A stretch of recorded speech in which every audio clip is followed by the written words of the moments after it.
Bom dia, meus irmãos, bom dia, minhas irmãs, que a bênção do Senhor repouse sobre a sua vida, a sua casa e a sua família, em nome do nosso Senhor e Salvador Jesus Cristo. Amém, meus irmãos? Está acompanhando a gente aí pelo Facebook, pelo YouTube, seja muito bem-vindo à Igreja Presbiteriana das Américas. Hoje estamos começando uma nova série, que é a série Palavras Cruzadas. Essa série vai acontecer tanto manhã quanto noite. Palavras Cruzadas. Veja na sua tela que exatamente essa é a nossa ideia. Palavras Cruzadas, nós vamos ter durante os cultos do mês de abril, a partir de agora, manhã e noite, nós vamos completar juntos esta palavra cruzada. E eu vou precisar muito da sua ajuda, porque você vai ter que participar, interagindo com a gente, por meio do nosso chat aí no Facebook e também no YouTube. É uma forma da gente interagir um pouco mais e nós vamos te dar, ao longo da pregação, algumas pistas para nós encontrarmos a palavra cruzada. Então veja na tela aberta agora como é que vai ser. Então nós temos 6 palavras que serão completadas. Hoje, de manhã, a palavra número 1 e à noite, a palavra número 2. Para o dia de hoje, nós vamos iniciar dentro da nossa palavra cruzada desta manhã, de forma aproximada, você vai ver um pouco mais essa que é a número 1. Você observa aí que são 5 letras. Que palavra você conhece da Bíblia, que é muito comum, que é muito importante, que tem 5 letras, e ela faz parte da doutrina central da nossa fé cristã. Todas essas palavras, elas integram doutrinas da nossa fé cristã. Todas elas são fundamentais, são importantes. 5 letras. Qual seria esta palavra? Não responde ainda não, que eu vou te dar algumas dicas e ao longo da nossa reflexão, quero pedir que você vá respondendo aí na interatividade no Facebook e no YouTube. No final, eu vou dar a resposta absolutamente certa para aqueles que responderem certo. Abra sua Bíblia comigo, por gentileza, em Atos dos Apóstolos, no capítulo 20, versículos 17 a 38. Atos dos Apóstolos, capítulo 20, versículos 17 a 38, é palavra de Deus para o coração da gente.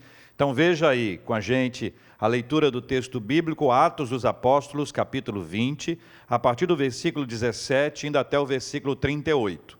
Diz assim a palavra do Senhor: De Mileto mandou a Éfeso chamar os presbíteros da igreja, e quando se encontraram com ele, disse-lhes: Vós bem sabeis como foi que me conduzi entre vós em todo o tempo, desde o primeiro dia em que entrei na Ásia, servindo ao Senhor com toda a humildade, lágrimas e provações que pelas ciladas dos judeus me sobrevieram, jamais deixando de vos anunciar coisa alguma proveitosa, e de vô-la ensinar publicamente também de casa em casa, testificando tanto a judeus como a gregos o arrependimento para com Deus e a fé em nosso Senhor Jesus Cristo. E agora, constrangido em meu espírito, vou para Jerusalém, não sabendo o que ali me acontecerá, senão que o Espírito Santo, de cidade em cidade, me assegura que me esperam cadeias e tribulações. Diz o versículo 24. Porém, em nada considero a vida preciosa para mim mesmo, contanto que complete a minha carreira e o ministério que recebi do Senhor Jesus para testemunhar o Evangelho da graça de Deus. Agora eu sei que todos vós, em cujo meio passei pregando o reino, não vereis mais o meu rosto. Portanto, eu vos protesto no dia de hoje, que estou limpo do sangue de todos, porque jamais deixei de vos anunciar todo o desígnio de Deus. Atendei por vós e por todo o rebanho sobre o qual o Espírito Santo vos constituiu bispos, para pastoreardes a igreja de Deus, a qual ele comprou com seu próprio sangue. Eu sei que depois da minha partida entre vós, penetrarão lobos vorazes que não pouparão o rebanho, e que dentre vós mesmos se levantarão homens, falando coisas pervertidas para arrastar os discípulos atrás deles. Portanto, vigiai, lembrando-vos de que por 3 anos, noite e dia, Não cessei de admoestar com lágrimas a cada um. Agora, pois, encomendo-vos ao Senhor e à palavra da sua graça, que tem poder para vos edificar e dar herança entre todos os que são santificados. De ninguém cobicei prata, nem ouro, nem vestes. Vós mesmos sabeis que estas mãos serviram para que o que era necessário a mim e aos que estavam comigo. Tenho-vos mostrado em tudo que, trabalhando assim, é mister socorrer os necessitados e recordar as palavras do próprio Senhor Jesus. Mais bem-aventurado é dar do que receber. Eu quero começar por essa despedida descrita aqui no texto. A despedida me parece tão intensa, e quando Lucas a escreve, a impressão que eu tenho é que, além de ver uma cena com pessoas com lágrimas por todos os lados, choro, dor, saudade, o próprio Lucas, ao escrever, é tomado. O seu registro, aparentemente, nos transporta para a cena, para o lugar onde a dor e a angústia bate no coração daqueles que estavam se despedindo do apóstolo Paulo. E aí eu fiz um texto, pensando no navio, pensando naquela cena, na descrição do texto. Diz assim o texto: olhe para a praia. O navio já espera. O tempo não está ao nosso lado. Ele correu, voou, e agora, ao que parece, vai navegar e levar para longe a quem amamos. Olho para a praia. O navio já espera. O tempo não está ao nosso lado. Ele correu, voou e agora, o que parece, vai deixar aqui longe a quem amamos. Enquanto podemos, ajoelhemos, oremos, choremos, nos abracemos, nos beijemos e nos acompanhemos uns aos outros até o navio. A figura do navio, a figura da espera, a figura da praia, o choro, a despedida e a caminhada até o navio. O navio sob o prisma de quem vai, o navio sob o prisma de quem fica, o navio que acolhe, o navio que leva, o navio que se afasta, o navio que se aproximou. A despedida não é um lugar fácil para a maioria de nós. A maioria das pessoas tem muita dificuldade em se despedir. A despedida é um marco na nossa vida, é um X na nossa história. Algumas pessoas, ao se despedirem, são tomadas de um choro tão grande, outras nem gostam da despedida, preferem não se despedir, acreditam que não ver a pessoa partir alivia de alguma forma a dor da despedida. É como se estivesse na praia e ao invés de olhar para o navio que vai, vira as costas e segue a sua vida como se o navio não estivesse indo. Um dos poetas mais consagrados, escritores consagrados e poetas consagrados brasileiros, Afonso Romano de Santana, escritor mineiro, radicado no Rio aqui há muitos anos, escreveu um texto muito interessante, cujo título é Despedidas. Ele traz os seguintes versos: começo a olhar as coisas como quem, se despedindo, se surpreende com a singularidade que cada coisa tem de ser e estar. Um beija-flor, no entardecer desta montanha, a meio metro de mim, tão íntimo. Essas flores, às 4 horas da tarde, tão cúmplices. A umidade da grama na sola dos pés, as estrelas daqui a pouco. Que intimidade tenho com as estrelas, quanto mais habito a noite. Nada mais é gratuito. Tudo é ritual. Começo a amar as coisas com desprendimento que só tem os que, amando tudo o que perderam, já não mentem. Despedidas, tempos difíceis, despedir-se de alguém, momento complexo. É nesse momento que se encontra o apóstolo Paulo no texto de Atos capítulo 20. E quero chamar a sua atenção para o versículo de número 24. Ele vai nos ajudar a responder à pergunta de hoje, fique bem atento a isso. Mas leia comigo o versículo 24 de Atos capítulo 20. Vamos projetar para você ler junto com a gente agora. Porém, em nada considero a vida preciosa para mim mesmo, contanto que complete a minha carreira e o ministério que recebi do Senhor Jesus para testemunhar o evangelho da graça de Deus. Paulo fala de uma missão cumprida. Paulo fala no versículo 18 de um amor que se pode ver no relato de sua condução. No 19, ele fala sobre um serviço, ainda que em meio a lágrimas e provações.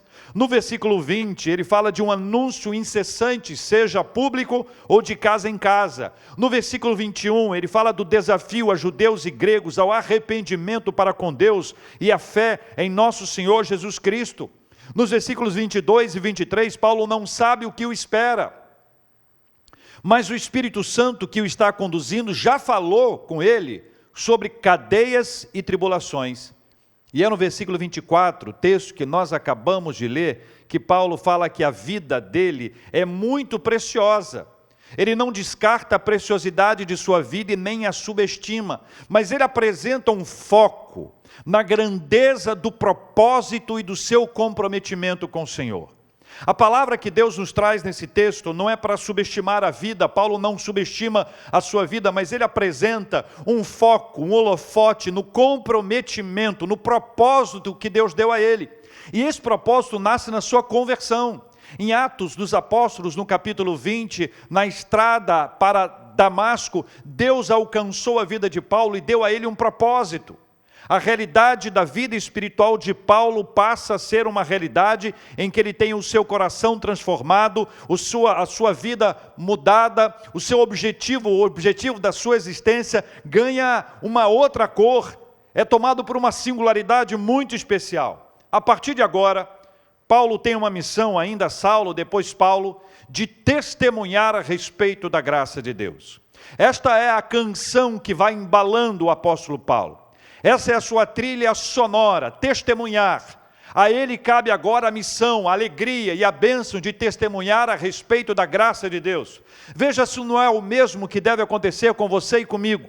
A experiência de testemunharmos a respeito da graça de Deus, de falarmos daquilo que Deus fez conosco, de compartilharmos as transformações geradas pelo Espírito Santo de Deus na nossa vida. Cada um de nós, alcançado pela graça de Deus, recebe da parte do Senhor a missão e o propósito de testemunhar a respeito da graça dele. Esta é a missão que Deus nos dá, meus irmãos e irmãs. No grego a palavra é charis. A ideia de uma concessão de ajuda mediante um ato de livre generosidade de alguém. A filosofia vai nos ajudar a entender isso e Aristóteles tem uma frase importante em sua retórica. Ele fala sobre esse assunto, ele definiu a palavra da seguinte forma: charis é a assistência a alguém em necessidade, não em troca de alguma coisa. E a ideia é que nem para que o ajudador possa conseguir algo por amor à pessoa que é ajudada. Ou seja, toda a ação ela é motivada por amor e não na expectativa de receber alguma coisa em troca. Essa é a definição comum e ela ganha um tom mais especial ainda quando ela se torna uma definição bíblica.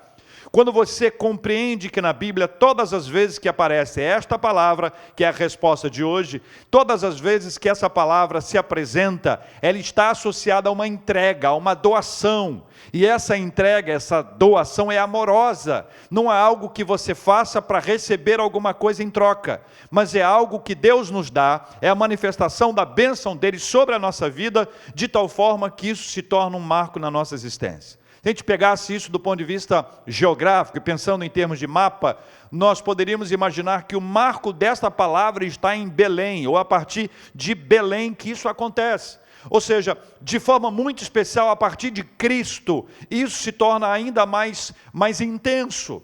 Não que não haja esta palavra que aí está, o significado dela, o conteúdo dela, o impacto dela na nossa vida antes de Cristo. No Antigo Testamento nós temos várias e várias manifestações da palavra de Deus. Mas a partir de Cristo isso se torna ainda mais claro, mais nítido, mais intenso, mais real, mais concreto, mais palpável. Jesus é a própria revelação de Deus. Esse pontinho que eu estou dando aqui, é exatamente para você responder. Qual é a palavra? Já descobriu qual é a palavra? São 5 letras, parte daquele conceito maravilhoso das doutrinas da fé cristã, 5 letras que mudam por completo o nosso entendimento a respeito do Evangelho. Só que os tempos modernos trouxeram uma confusão teológica que é mais complexa ainda. Nesses últimos tempos, essa confusão teológica tem promovido um distanciamento do que significa esta palavra.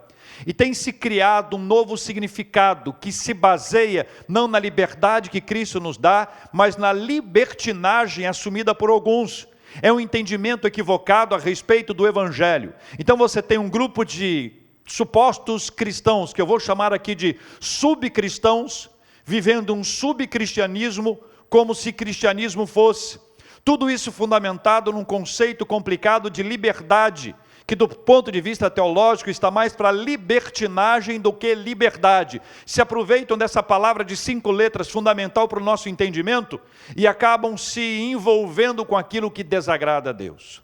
Há um pastor que entrou para a história da humanidade, chamado Dietrich Bonhoeffer, alemão, que viveu todas as agruras do nazismo, ele que foi um defensor da liberdade, ele que protegeu judeus para que eles pudessem sobreviver, ele que esteve conectado com aqueles que buscaram a solução para esse problema gravíssimo, ele que em plena Alemanha nazista não se calou, se levantou, confrontou, e exatamente por causa disso ele foi preso e foi morto. E agora, recentemente, completamos 76 anos da sua morte, exatamente no dia 9 de abril, alguns dias. Ele concebeu um conceito importante sobre graça barata. Eu quero passar e compartilhar com você esta ideia que ele traz em uma de suas obras. Ele diz assim: a graça barata é a pregação do perdão sem arrependimento. É o batismo sem a disciplina de uma congregação. É a ceia do Senhor sem confissão de pecados. É a absolvição sem confissão pessoal. A graça barata é a graça sem discipulado. A graça sem a cruz. A graça sem Jesus Cristo vivo e encarnado. Esta é a realidade da graça barata na perspectiva de Dietrich Bonhoeffer, que traz para a gente hoje esse impacto importante de nós considerarmos o que de fato é esta doutrina extraordinária da fé cristã e o quanto a confusão teológica mais recente pode tornar esta, que é uma base fundamental da nossa fé, barata, como se nada fosse, como se fosse algo que não nos custou absolutamente nada, ou não custou a Cristo absolutamente nada, algo que nós podemos receber e descartar como se não fosse importante. Voltando à história de Paulo a caminho de Damasco, a experiência de transformação de Paulo é dita nas palavras de vários teólogos reformados que fazem apontamentos sobre esse assunto. Eles trazem pelo menos 2 destaques fundamentais sobre as ideias centrais a respeito desta palavra fundamental para a fé cristã, essa palavra que tem 5 letras e que nos ajuda a completar essas nossas palavras cruzadas a partir de hoje. A primeira, e a iniciativa salvadora está com Deus. Guarde isso com você. Deus é quem toma a iniciativa para a nossa salvação. Veja isso na conversão de Saulo a caminho de Damasco. Não foi Saulo quem procurou a salvação. Saulo queria a morte dos cristãos. Saulo queria matar o Cristo que estava dentro do coração dos discípulos. Veja bem, mais uma vez. Não foi Saulo quem procurou a salvação. Saulo queria matar o Cristo que estava dentro daqueles cristãos. Portanto, a iniciativa da salvação, ela é absolutamente divina. É Deus quem toma a iniciativa. Um segundo apontamento importante: o mérito humano é de nenhum proveito. O mérito humano é de nenhum proveito. A lógica é que a salvação é um presente de Deus desde o início até o final. Foi Jesus quem procurou Saulo e nele não havia nenhum tipo de merecimento. Fechamos aqui esse ponto número 1, e eu não sei se até aqui você já conseguiu identificar qual é essa palavra. É uma palavra de 5 letras, palavra de 5 letras importante, fundamental para a nossa fé cristã, parte de um dos conceitos basilares da nossa fé. Já sabe qual é? Responda aí no nosso chat, no Facebook, no YouTube, interaja com a gente. Você que tem o WhatsApp da nossa igreja, manda aí, responda qual é essa palavra de 5 letras. Vamos caminhar um pouco mais. Versículo 32, Atos dos Apóstolos, capítulo 20, versículo 32. Leia comigo a palavra de Deus que diz assim: agora, pois, encomendo-vos ao Senhor e à palavra da sua graça, que tem poder para vos edificar e dar herança entre todos os que são santificados. De volta à despedida, observe que a menção a um poder, a uma capacitação e desenvolvimento espiritual associada ao recebimento de uma herança aos que são separados ou são santificados. A doutrina sobre a qual conversamos hoje é a fonte da qual fluem todas as bênçãos da nova ordem, para a qual o favor imerecido de Deus tem trazido a alma redimida. Paulo se vê como alguém alcançado de Deus. Então a ideia é: se alguém está de pé pela graça de Deus. Se alguém caiu, poderá estar de pé pela graça de Deus. Não há em nós nenhum tipo de mérito, nenhum tipo de capacitação, nenhum tipo de força que permita que nós não caiamos ou que nós possamos nos levantar com base na nossa própria habilidade, força, inteligência ou religiosidade. Toda a nossa caminhada com Deus depende da 5 letras, basilar para a doutrina da fé cristã. Se nós estamos de pé se nós vamos levantar, somos levantados pela ação graciosa de Deus. E aqui é bom entender, irmãos, que Paulo sabe bem quem ele era.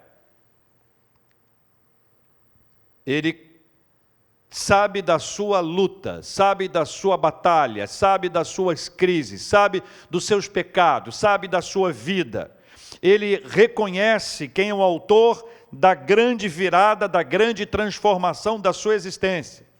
Então, veja que aqui são 2 pontos muito importantes. Primeiro, o apóstolo Paulo sabe bem quem ele era, toda a sua trajetória, todo o passado de perseguição.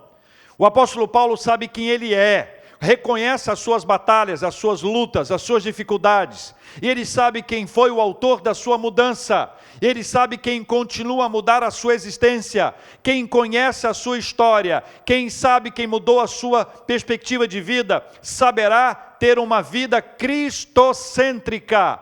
Sempre vai olhar para Cristo como autor e consumador da sua fé, vai olhar para Cristo como aquele que mudou a trajetória da sua vida, vai olhar para Cristo como aquele que poderá mantê-lo de pé. Nós estamos de pé absolutamente por causa do nosso Senhor e Salvador Jesus Cristo. Paulo descreve isso num texto maravilhoso de Gálatas capítulo 2, versículo 20. Diz assim a palavra do Senhor, eu quero convidar você a ler junto comigo. Já não sou eu quem vive, mas Cristo vive em mim. Repita comigo. Já não sou eu quem vive, mas Cristo vive em mim. E esse viver que agora tenho na carne, vivo pela fé no Filho de Deus. O que fez esse Filho de Deus para Paulo? Leia comigo. Que me amou e a si mesmo se entregou por mim. Veja a declaração maravilhosa de Gálatas 2, versículo 20, o fato de se sentir, de se perceber amado por Jesus Cristo, de observar a história do cristianismo e ver que Cristo por ele se entregou, faz com que Paulo afirme categoricamente, já não sou eu quem vive, mas é Cristo que vive em mim. E esse viver que tenho agora, aqui na carne, eu vivo pela fé no Filho de Deus. Este é um ensinamento maravilhoso para a nossa história de vida hoje. Nós estamos aqui em razão da entrega do Senhor Jesus Cristo. Jesus Cristo se entregou por amor a nós. Estamos aqui por causa dele. A nossa vida hoje é uma vida que se baseia, que se fundamenta em Jesus Cristo. Nós vivemos aqui na nossa carne, essa carne que sofre, essa carne que é tentada, essa carne que cai, essa carne que tem dor. Nós vivemos pela fé, em nome do nosso Senhor e Salvador Jesus Cristo. E podemos afirmar, já não sou mais eu quem vive, mas é Cristo que vive em mim. Na sequência, meus irmãos, nós vamos observar algo muito precioso. Convertidos a Jesus, reconhecem a obra do Senhor em suas vidas. Convertidos a Jesus, reconhecem a autoria da transformação. E são, por essa razão, incapazes de atribuir a esforços humanos, inclusive os que se escondem sob os mantos da religiosidade, a obra da salvação. A obra da salvação não é fruto da nossa religiosidade. A obra da salvação não é fruto dos nossos esforços humanos. A obra da salvação tem um autor. Esse autor é o autor e consumador da nossa fé, o Senhor e Salvador Jesus Cristo. Efésios capítulo 2, versículos 8 e 9. A palavra de Deus assim nos diz: porque pela graça sois salvos, mediante a fé. Isto não vem de vós, é dom de Deus, não de obras para que ninguém se glorie. Ainda na tela, leia comigo mais uma vez. Porque pela graça sois salvos, mediante a fé. Isto não vem de vós, é dom de Deus, não de obras para que ninguém se glorie. Compreende a verdade da palavra do Senhor? Compreende em que se baseia a caminhada espiritual? Compreende a transformação vivida pelo apóstolo Paulo, as declarações que ele faz agora, inspirado pelo Espírito Santo, e que se tornam para nós fundamentos, conceitos basilares para a nossa fé. Nós caminhamos nessa vida em razão dessa palavra, de 5 letras, que é um dos fundamentos da nossa fé, que traz para a gente saúde espiritual, que arranca de nós a possibilidade de um entendimento humano a respeito das obras espirituais, que traz Cristo para o centro dessa conversa e nos dá uma perspectiva cristocêntrica e jamais antropocêntrica. Eu não sei se você já descobriu. Já descobriu? Palavra de 5 letras, olha a tela. Palavra de 5 letras. Vamos encher essa tela e mostrar esse quadro mais uma vez. Palavra de 5 letras que aí, veja bem, já sabe a resposta? Já poderia responder? Se sabe, responda pelo nosso WhatsApp, responda pelo Facebook, responda pelo YouTube nessa nossa interatividade importante para os nossos dias. Fechando, meus irmãos, versículo 35 de Atos 20. Versículo 35 de Atos 20. Diz assim: tenho-vos mostrado em tudo que, trabalhando assim, é mister socorrer os necessitados e recordar as palavras do próprio Senhor Jesus. Mas bem-aventurado é dar que receber. Alcançados por Jesus, sabem que há trabalho a ser feito. Alcançados por Jesus, sabem que a salvação é uma primeira e fundamental etapa na nossa caminhada, mas não é a única. Não é a única. Alcançados pelo Evangelho do Senhor Jesus Cristo, sabem que a salvação é um marco na nossa história. Salvos pela graça maravilhosa de Deus, salvos pelo poder do Senhor, salvos em razão do esforço, do sacrifício do Senhor Jesus Cristo, salvos. Agora nós somos salvos pelo Senhor. E agora? E agora? A partir do momento em que nós somos salvos pelo Senhor, a nossa vida não para. Nós não cessamos as nossas atividades. A salvação não é o fim dessa jornada, a salvação é o marco do início, é a partida. daquilo que nós vamos vivenciar na nossa fé. Veja o que diz o texto bíblico, olha, é mister socorrer os necessitados, recordar as palavras do próprio Senhor Jesus Cristo, mas bem-aventurado é dar do que receber, ou seja, a salvação é uma etapa, é a primeira etapa, mas ela não é a única etapa, a obra do Senhor continua. Para exemplificar isso, nós vamos ver uma imagem que é uma imagem icônica, a imagem da última ceia do quadro de Leonardo da Vinci. Veja este quadro, veja esta imagem. Essa obra foi pintada entre 1494 e 1498. Ela tem 4,6 metros por 8,8 metros e foi encomendada por um duque milanês chamado Ludovico Sforza.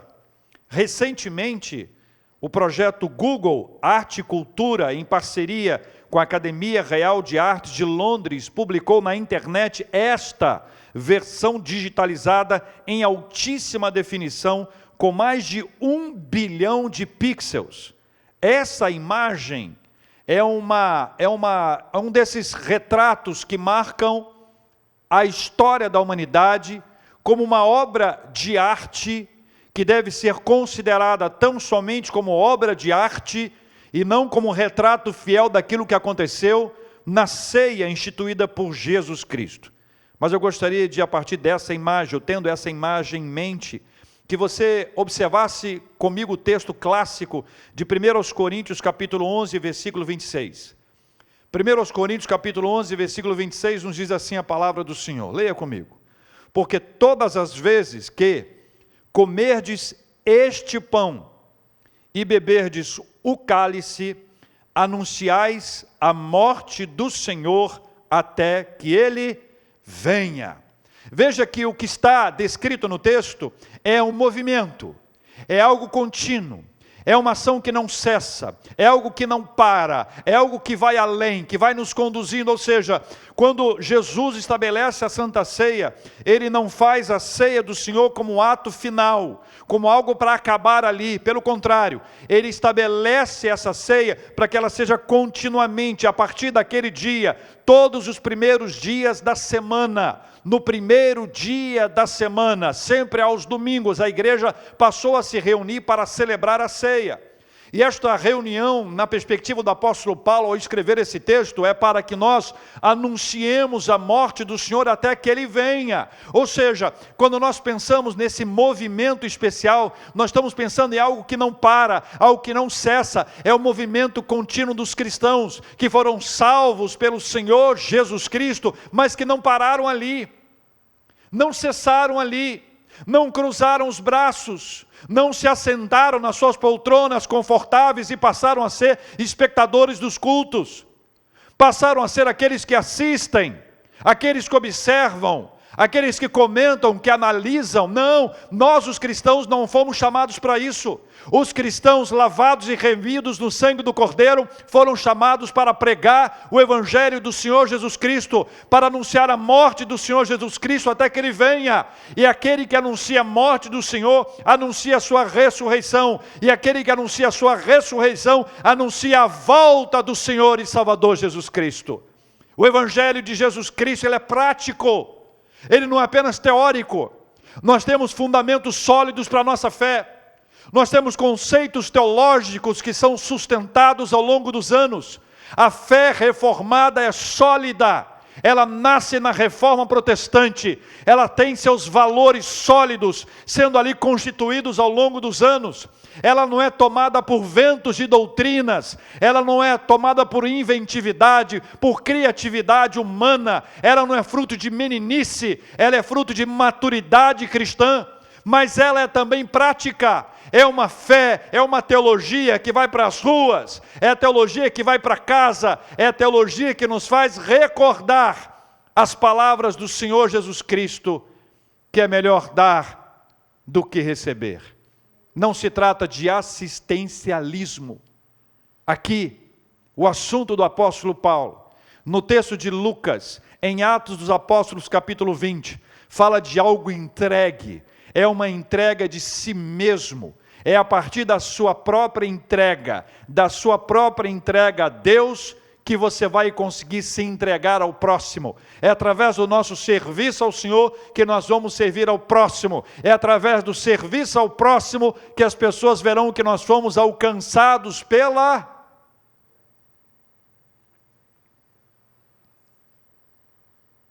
Já sabe a resposta?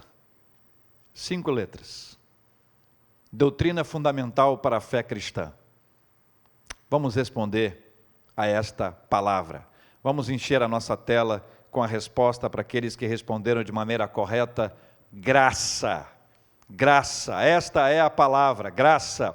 Quem respondeu graça, respondeu absolutamente certo. Eu quero agradecer a você que nos ajudou até aqui a completar, a começar a nossa caminhada na palavra cruzada. Mas é o começo, é uma partida especial. E eu queria encerrar pensando aqui em 2 últimos termos importantes, agora enchendo para falar com alegria sobre graça, a graça maravilhosa de Deus. Eu quero lembrar a vocês que graça na Bíblia e nos textos de Paulo está muitas vezes associada a paz. Graça e paz. Quantas pessoas saúdam os outros assim? Quantas pessoas dizem com toda alegria, graça e paz? Minha mãe, por exemplo, adora dizer graça e paz. O apóstolo Paulo traz isso em vários textos, graça e paz. Há uma combinação perfeita que nós podemos observar nas Escrituras entre a palavra graça e a palavra paz. Há um teólogo suíço, Frédéric Godet, que faleceu em 29 de outubro de 1900. Veja como a fé reformada é sólida. E ele traz um entendimento importante sobre graça a partir do seu comentário sobre o livro de Romanos. Ele diz que graça denota o amor de Deus manifesto na forma de perdão para com os pecadores. A graça é a marca do perdão para com os pecadores. E paz, que é a palavra eirene, é o sentimento de profunda calma ou tranquilidade interior que é comunicado ao coração pela posse da reconciliação. Ele ainda diz, graça resume para o apóstolo a totalidade das bênçãos que vêm de Deus por meio de Cristo. Graça é a fonte, paz é o rio. Essa visão importante mostra a fonte, graça, e o rio como essa paz que vai inundando. O professor John Dryden, ao falar das cartas de Paulo, as descreve como sermões ausentes. E é interessante essa concepção. As cartas de Paulo como sermões ausentes. É o desejo de estar presencialmente pregando, mas a impossibilidade faz com que ele escreva. Então as cartas são sermões ausentes, e dentro desses sermões ausentes ele quer que os seus leitores, que as igrejas jamais esqueçam. Eu quero lembrar você disso. Graça, graça, para começar, graça, para encerrar, graça, e durante todo o período, graça, graça, graça maravilhosa de Deus. Você já deve ter observado, pastores do mundo inteiro terminam os cultos impetrando a bênção apostólica. E a bênção apostólica, ela está baseada na carta de Paulo, segunda carta de Paulo aos Coríntios, capítulo 13, versículo 13, que diz assim: a graça do Senhor Jesus Cristo, e o amor de Deus, e a comunhão do Espírito sejam com todos vós. Graça do Senhor Jesus Cristo. É a graça de Cristo que torna real o amor de Deus. É a graça de Cristo que torna real o amor de Deus. É a graça de Deus que significa, como afirma um teólogo, um amor generoso ou dom de Deus pelo qual em Cristo a salvação é concedida ao homem e um novo mundo de bênção se abre. É a graça que faz a nossa vida ser diferente. É a graça que muda a nossa visão de mundo. É a graça, maravilhosa graça de Deus. E aí você se lembra da última frase desse texto que nós lemos. É preciso recordar.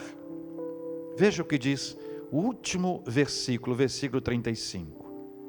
Tenho-vos mostrado em tudo que trabalhando assim é mister socorrer os necessitados e recordar as palavras do próprio Senhor Jesus: mais bem-aventurado é dar do que receber. Gabriel Garcia Marques, premiado com Nobel de Literatura, escreveu em Viver para Contar a seguinte frase: a vida não é a que a gente viveu, e sim a que a gente recorda, e como recorda para contá-la. O Senhor Jesus quer que nós guardemos as suas palavras. A ênfase de Paulo é: não se esqueçam, volte à imagem da despedida. Lembre-se daquele início na praia. Depois que Paulo fala, eles se abraçam, eles se beijam, eles choram, eles oraram juntos, eles se abraçaram, eles choraram, e eles foram, os presbíteros, eles foram até o navio para conduzir Paulo, o máximo com ele, tendo com ele o privilégio da chegada até o navio, para naquele momento de despedida ver Paulo indo. Do ponto de vista de Paulo, ele via os presbíteros se distanciando, o navio vai indo para longe, para longe, para longe. Ele precisava deixar claro para eles: não se esqueçam das palavras do nosso Senhor e Salvador Jesus Cristo. Essa é a palavra de Deus para a nossa vida. Graça.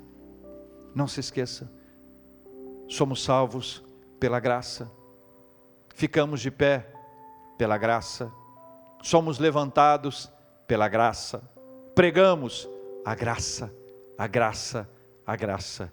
5 letras, para preencher o começo dessa nossa caminhada nas palavras cruzadas da nossa série de mensagens. Eu quero orar com você. Quero orar, pedir a Deus que nos abençoe, que Ele encha a nossa vida com a sua bênção, com a sua graça e com a sua misericórdia. Quero convidar você a fechar os seus olhos e fazer comigo essa oração. Pai, eu te agradeço pela bênção da vida.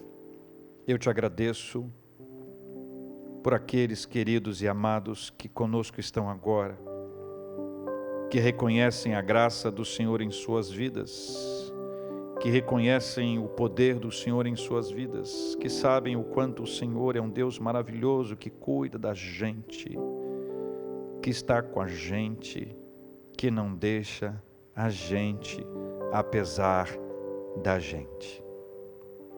Obrigado, Pai, muito obrigado, por nos amar apesar de nós, por não desistir apesar de nós, por insistir apesar de nós. Nós te amamos, Senhor, de todo o nosso coração.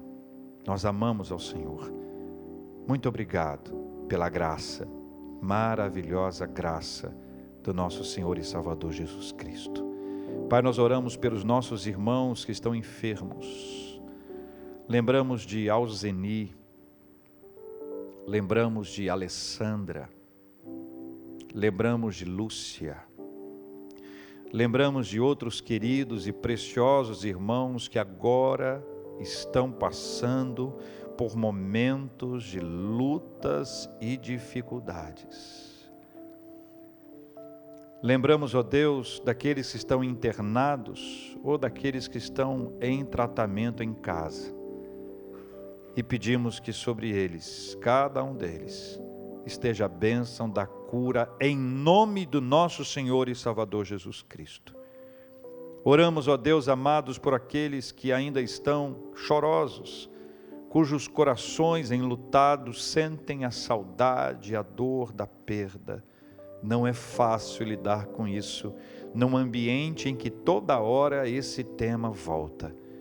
Tenha misericórdia de nós, tenha compaixão de nós, ó Deus.